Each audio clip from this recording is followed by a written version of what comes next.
Assalamualaikum warahmatullahi wabarakatuh. Baik teman-teman, berjumpa lagi dengan saya Muhammad Nazir Putra SPD selaku guru SD Negeri 4 Banda Aceh. Pada kesempatan kali ini saya akan membahas sedikit materi terkait letak geografis Indonesia, yang mana pada materi ini terdapat tentang apa sih itu letak geografis Indonesia. Letak geografis Indonesia adalah letak suatu negara atau wilayah berdasarkan kenyataan yang ada di permukaan bumi ini. Setiap negara tentunya memiliki letak geografis yang berbeda. Begitu juga sekarang kita lihat bagaimana letak geografis Indonesia, yang mana berdasarkan letaknya Indonesia itu diapit oleh dua benua, benua Asia dan benua Australia, serta juga dikelilingi dua samudra, yaitu Samudra Pasifik dan Samudra Hindia. Bukannya letak geografis Indonesia itu keren kan kawan-kawan?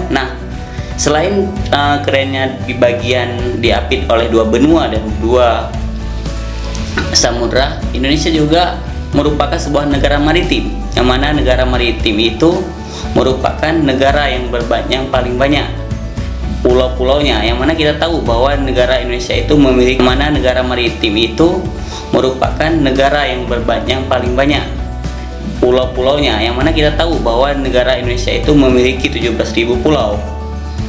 Dan juga Indonesia itu merupakan negara agraris. Kenapa dikatakan negara agraris? Karena mayoritas masyarakatnya itu sebagai petani, yang mana banyak tanah-tanah Indonesia yang subur dan dijadikan sebagai lahan pertanian. Dan juga Indonesia itu menjadi pusat perdagangan dan pelayaran loh teman-teman. Kenapa dikatakan sebagai pusat perdagangan dan pelayaran? Karena posisinya di antara dua benua dan dua samudra. Selanjutnya apa sih keuntungan yang disebabkan oleh letak Indonesia yang setelah kita bahas tadi? Adapun yang menjadi keuntungannya, yang pertama itu Indonesia dapat menjalin kerjasama yang baik antar negara-negara yang ada di benua Asia atau di benua Australia. Begitu juga sebagai tempat jalur perdagangan. Indonesia ini dijadikan sebagai tempat jalurnya perdagangan. Dan juga dengan begitu, yang ketiga akan menjadi keuntungan bagi negara Indonesia sebagai penambah devisa negara.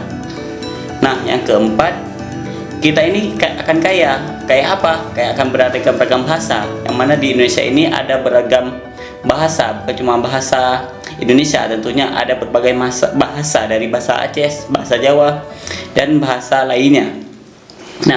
Yang kelima, Indonesia ini juga memiliki keanekaragaman budaya lokal dan budaya asing.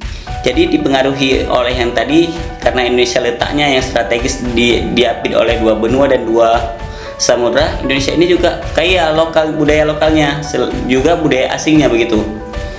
Sehingga banyaknya kekayaan budaya di Indonesia. Indonesia juga kaya hasil pautan dan bahan tambang. Jadi kita tahu tadi bahwa negara Indonesia itu merupakan sebuah negara maritim. Makanya dengan negara maritim itu merupakan negara kepulauan-kepulauan yang terdiri dari 17.000 pulau lebih, sehingga kaya hasil lautan dan bahan tambang. Untuk melihat letak geografis itu kita bisa menggunakan peta. Peta itu merupakan sebuah gambaran bumi yang dibuat pada bidang datar dengan skala tertentu, yang mana fungsi dari peta itu tentunya menggambarkan bagaimana suatu keadaan atau wilayah tersebut.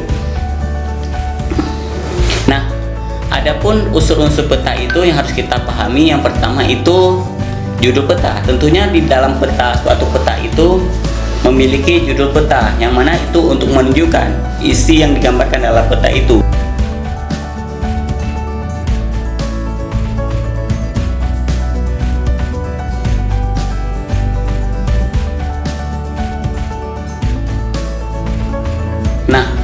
Selain judul peta, di dalam unsur-unsur peta tentunya ada skala peta. Skala peta itu apa sih? Skala peta itu angka yang menunjukkan perbandingan antara sesungguhnya dengan jarak yang ada pada peta. Jadi skala ini digunakan sebagai perbandingan antara jarak yang sesungguhnya dengan jarak yang ada pada peta. Selanjutnya ada apa lagi di peta? Ada simbol peta tentunya, yang mana simbol peta ini berfungsi sebagai lambang gambar atau warna yang digunakan untuk memberi tanda objek yang terdapat pada wilayah. Yang mana mungkin ketika kita membuka peta itu ada simbol-simbol, misalnya segitiga kah, hitam bulat kah, itu setiap simbol-simbol itu memiliki makna, menggambarkan bagaimana tentang tata letak daerah tersebut. Selanjutnya ada legenda. Nah, legenda itu merupakan keterangan. Seperti saya jelaskan tadi, simbol itu tentunya pasti ada keterangan, yaitu dikatakan legenda. Yang mana legenda merupakan simbol-simbol yang akan digunakan pada peta mewakili kenampakan alam atau objek yang digambarkan. Mungkin ada yang bentuk pesawat, itu menggambarkan bandara yang ada di daerah itu.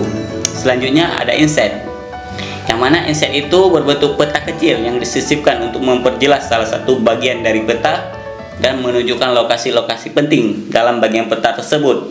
Selanjutnya di dalam peta itu ada apa? Nah, ada garis astronomis, yang mana garis astronomis itu sebagai garis khayal yang ada di permukaan bumi, yang terdiri dari garis lintang itu secara mendatar dan garis bujur secara tegak yang berguna itu apa?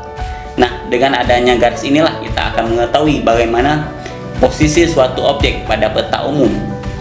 Selanjutnya ada garis tepi, garis yang kita gunakan pada peta itu untuk membatasi ruang peta yang berbentuk segi empat. Dan terakhir dari unsur peta itu tentunya ada petunjuk arah atau arah mata angin, yang mana berfungsi sebagai arah mata angin dari utara, timur laut, timur tenggara, selatan, barat daya, barat, dan barat laut.